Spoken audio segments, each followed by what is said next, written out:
It's very easy to remember the question words if you have a little song. Who, why, what, when, where, how.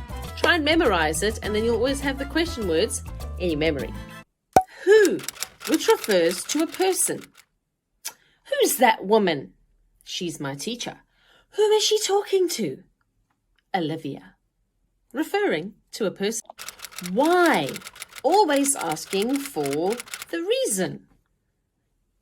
Why were you so late? Sorry, I missed the bus. What? Asking for a specific thing. What is this? It's a book. When? Asking about time. When's your birthday? It's in January. When did you arrive? Yesterday. Always using a time adverb. Wanting to know where something is. Asking its place or position. Where is my backpack? Oh, it's on the chair. Where is the chair? It's in the classroom.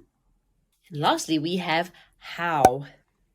Asking for a way or how something was done. Give me a thumbs up if you liked it. Subscribe and let me know, what do you want to learn? I'll make you a video. Have a lovely day. Ciao!